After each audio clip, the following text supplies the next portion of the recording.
তো এই মুহূর্তের সবথেকে বড় আপডেট হচ্ছে বঙ্গোপসাগর যে ঘূর্ণাবর্ত তার জেরে দুই বাংলার দক্ষিণবঙ্গে কিন্তু প্রবল বজ্রবিদ্যুৎ সহ ভারী বৃষ্টির সম্ভাবনা রয়েছে, সঙ্গে কিন্তু তুমুল ঝড়ো হাওয়ারও আশঙ্কা রয়েছে।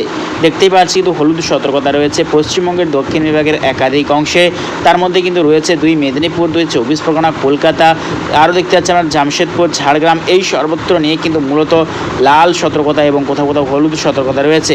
প্রচণ্ড ভারী বৃষ্টির সম্ভাবনা রয়েছে, সঙ্গে কিন্তু তুমুল বজ্রপাতেরও কিন্তু আশঙ্কা রয়েছে। এদিকে বাংলাদেশেরও কিন্তু দক্ষিণ বিভাগের একাধিক অংশে কিন্তু লাল সতর্কতা রয়েছে, তার মধ্যে কিন্তু রয়েছে খুলনা, বরিশাল, কালাপেড়া, লালমোহন, মতিরাট, ফেনী, ভোলা, চট্টগ্রাম, মহেশখালী, টাকনাফ, থানচি, রাজধানী, এই সর্বত্র নিয়ে কিন্তু মূলত লাল সতর্কতা রয়েছে। প্রচণ্ড ভারী বৃষ্টির সঙ্গে কিন্তু তুমুল ঝড়ো হাওয়াও কিন্তু বওয়ার আশঙ্কা রয়েছে।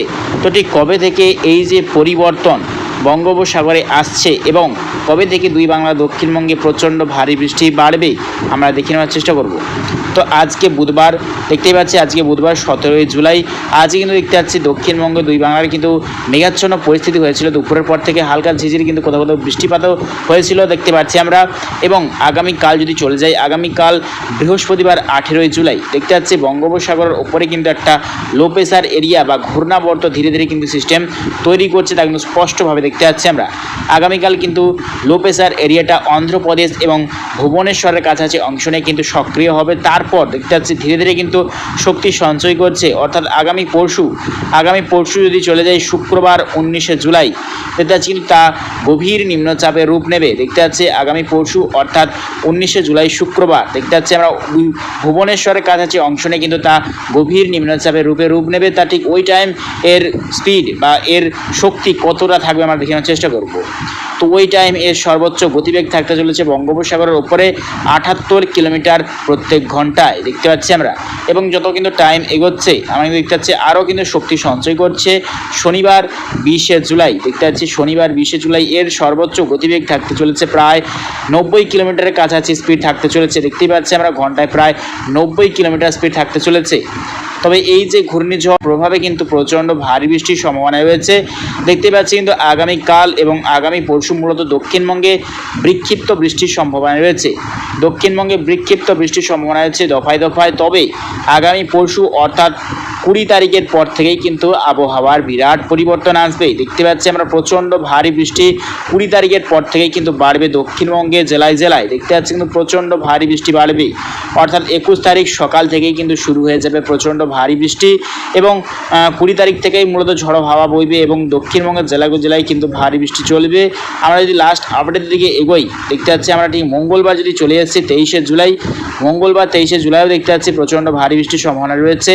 দুই মেদিনীপুর, দুই 24 পরগনা, দুর্গাপুর, পুরুলিয়া, আসানসোল, চিত্তরঞ্জন এবং দেখতে পাচ্ছি আমরা ছত্তিশগড়, উড়িষ্যা, ভুবনেশ্বর, করবা, রায়পুর, মধ্যপ্রদেশ, মহারাষ্ট্র সর্বত্র জুড়ে কিন্তু ভারী ধরনের বৃষ্টির সম্ভাবনা রয়েছে। আমরা যদি লাস্ট আপডেট যদি চলে যাই, লাস্ট আপডেট অর্থাৎ শুক্রবার 26 জুলাই দেখতে পাচ্ছি শুক্রবার 26 জুলাই গোটা পশ্চিমবঙ্গের দক্ষিণ বিভাগ এবং গোটা বাংলাদেশের দক্ষিণ বিভাগ সর্বত্র কিন্তু বজ্রবিদ্যুৎ সহ ভারী বৃষ্টির সম্ভাবনা রয়েছে।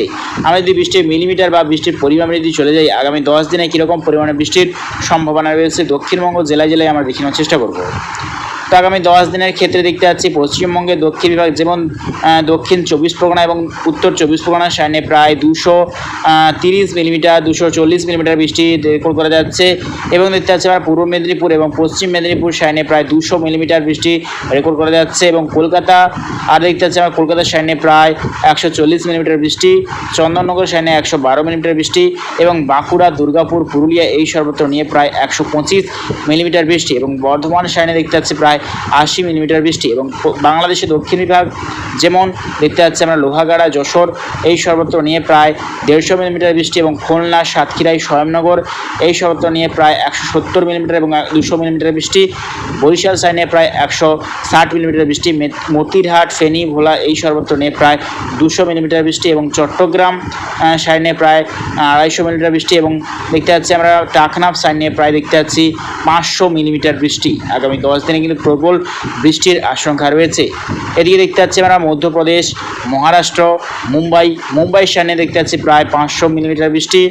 আর দেখতে পাচ্ছি আমরা কেরল সাইডে প্রায় 520 মিলিমিটার বৃষ্টি, মধ্যপ্রদেশ বা মহারাষ্ট্র সাইডে প্রায় দেখতে পাচ্ছি 300 মিলিমিটার বৃষ্টি এবং অন্ধ্রপ্রদেশ সাইডে প্রায় 140 মিলিমিটার বৃষ্টি এবং উড়িষ্যার সর্বত্র প্রায় 140 মিলিমিটার বৃষ্টি। তো পশ্চিমবঙ্গের উত্তরবঙ্গ বিভাগ যেমন শিলিগুড়ি, দার্জিলিং, আলিপুরদুয়ার, ধূপগুড়ি এই সর্বত্র নেই প্রায় 250 মিলিমিটার বৃষ্টি এবং বাংলাদেশের রংপুর, ঠাকুরগাঁও, কুড়িগ্রাম এই সর্বত্র নেই প্রায় 100 মিলিমিটার বৃষ্টি আগামী 10 দিনে। তো প্রিয় দর্শক বন্ধুরা, ভিডিওটি যদি ভালো লাগে থাকে অবশ্যই লাইক করবেন এবং এইরকম লেটেস্ট আপডেট প্রত্যেকদিন পাওয়ার জন্য অবশ্যই আমার চ্যানেলকে সাবস্ক্রাইব করবেন। তো আজ এরকম